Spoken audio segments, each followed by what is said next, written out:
चतुर्भुजा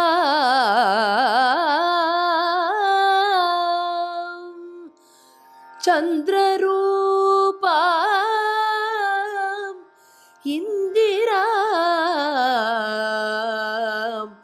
इंदु शीतला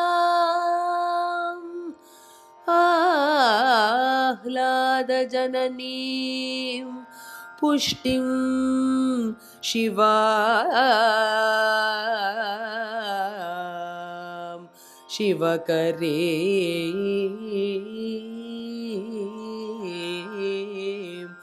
सती सुचक्र वरदाचार्यं शुद्धसत्व गुरुत्तमं श्रीनिधि राघवं वंदे ह्यपार करुणाकरम. கவசம் கனெக்ட் நேயர்களுக்கு வணக்கம். ஸ்ரீ லக்ஷ்மி அஷ்டோத்தரத்தின் 67வது திருநாமம் சிவகரி என்பது. ஒரு கதை ஒன்று நீங்கள் கேள்விப்பட்டிருப்பீர்கள்.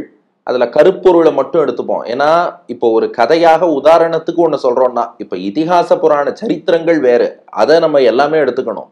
ஆனா ஒரு உதாரணத்துக்கு சொல்லக்கூடிய கதையில கருப்பொருளை மட்டும் எடுத்துக்கொண்டால் போதும். எதுக்கு இதெல்லாம் சொல்றேன்னா, ஆமா நம்ம ட்ராக் மாறி போயிடக்கூடாது இல்லையா? என்ன கதைங்கிறத சொல்றேன், அதுக்கப்புறம் என்ன கருப்பொருள்ங்கிறத மட்டும் பார்ப்போம். அதாவது ஒரு இளைஞன் ஒரு இளைஞியை விரும்புறான். அந்த பெண்ணை மனம் புரிந்து கொள்ள வேண்டும்னு ஆசைப்பட்டான். அவர்கள் நீண்ட நாள்களாக ஒருவரை ஒருவர் விரும்பக்கூடியவர்கள் தான். இந்த இளைஞன் தன்னுடைய விருப்பத்தை சொன்னான், நம்ம கல்யாணம் பண்ணிக்கலாமான்னு கேட்டான். அப்போ அந்த பெண்மணி சொன்னாலாம், உங்களை எனக்கு பிடிச்சிருக்கு, அஃப்கோர்ஸ் உங்களை தான் கல்யாணம் பண்ணிக்கணும்னு நினைக்கிறேன். ஆனால் ஒன்னே ஒன்று பயமா இருக்கு, கல்யாணம் ஆனப்புறம் நீங்க அம்மா பையன் உங்க அம்மாவுக்கே சப்போர்ட் பண்ணீங்கன்னா நான் ரொம்ப லோன்லியா தனிமையில ஃபீல் பண்ணுவேன்னு சொன்னாலாம். அப்போ அவர் பலவிதமா அதுக்கு பதில் சொல்லியிருக்கலாம்.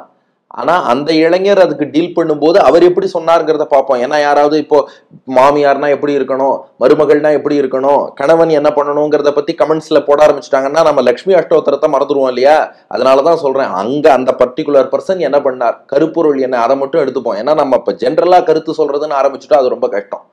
அவர் சொன்னாராம், அப்படியெல்லாம் இல்லம்மா, நான் எங்க அம்மாவுக்கு சப்போர்ட் பண்ண மாட்டேன், உனக்கு தான் சப்போர்ட் பண்ணுவேன், நீ கவலையப்படாதேன்னார்.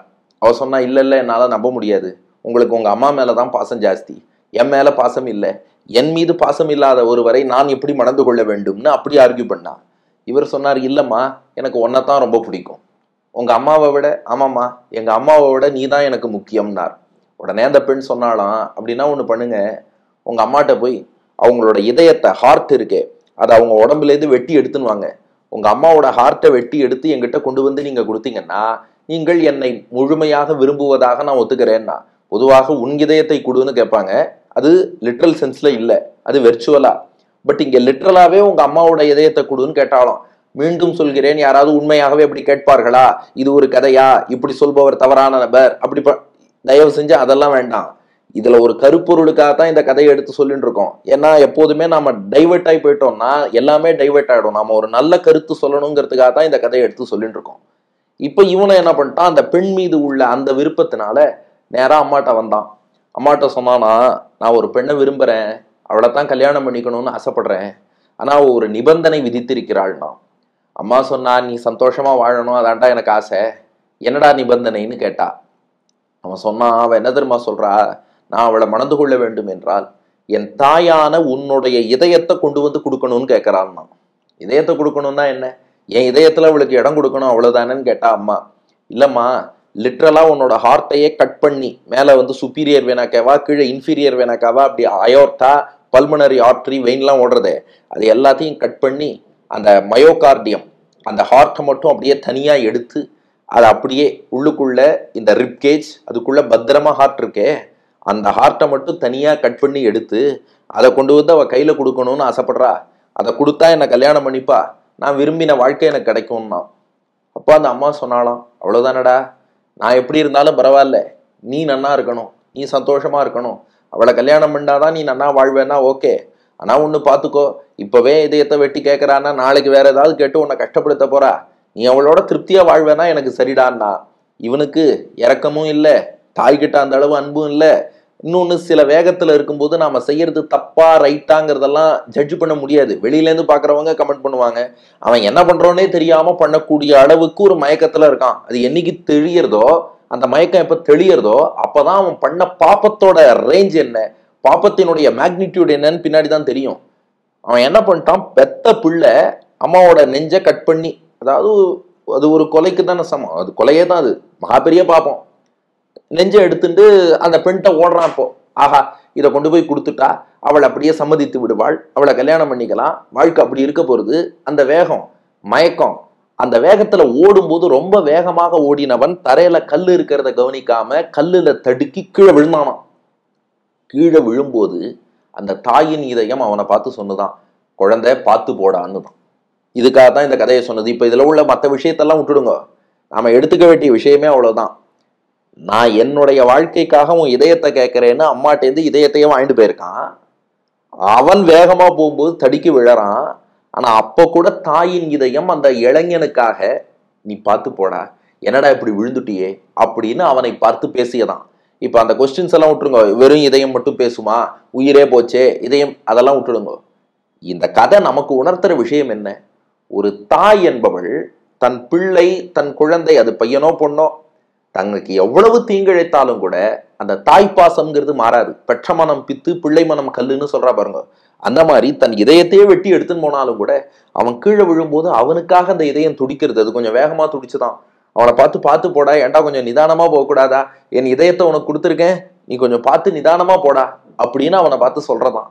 அப்போ ஒரு தாய் என்பவள் எந்த நிலையிலும் தன்னுடைய குழந்தை நன்னா இருக்கணும் தான் நினைப்பாளே ஒழிய, தன்னுடைய சுயநலத்துக்காகவோ தன்னுடைய ஒரு காரியத்துக்காகவோ என்னைக்குமே குழந்தைக்கு தீங்கு நினைச்சிடவே மாட்டான்.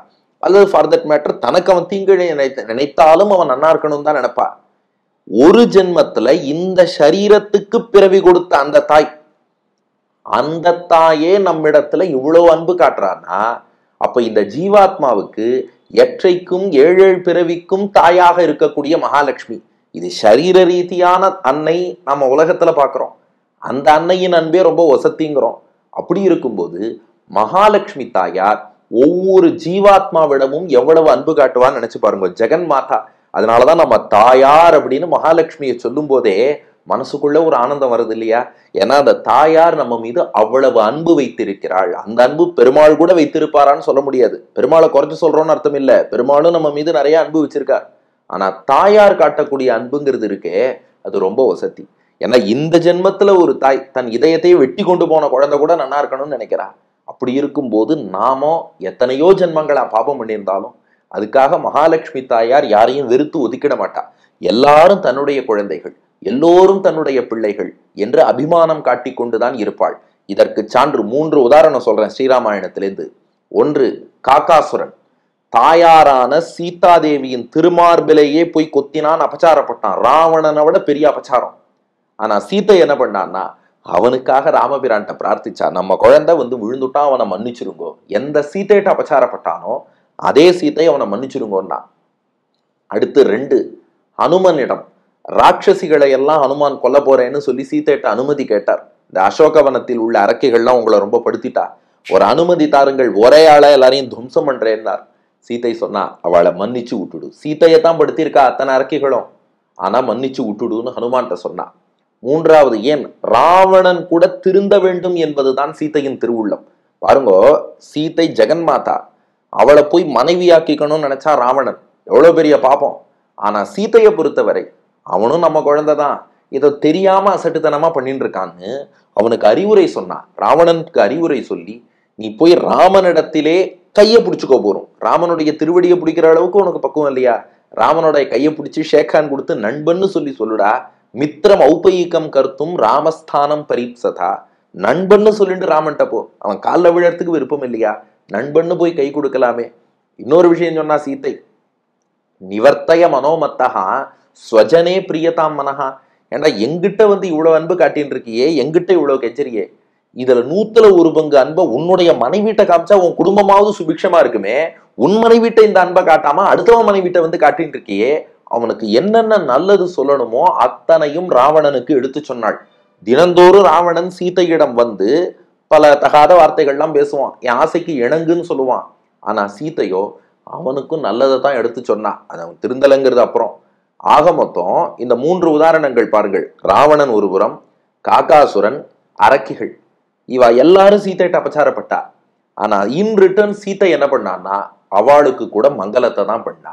ஏன்னா ஒரு நெஞ்சையே வெட்டி சென்ற மகனாக இருந்தாலும் அவனும் கீழே விழுந்தா பார்த்து போனுதான் அம்மா சொல்லுவா. அது ஒரு ஜென்மத்து தாயே அப்படி சொல்றான்னா எல்லா ஜென்மத்திலும் ஜீவாத்மாவுக்கு தாய் அந்த மகாலட்சுமி. அப்ப அவள் எவ்வளவு அன்பு காட்டுவாள், நமக்கு எவ்வளவு மங்களத்தை கொடுப்பா, எவ்வளவு நன்மையை செய்வாள்.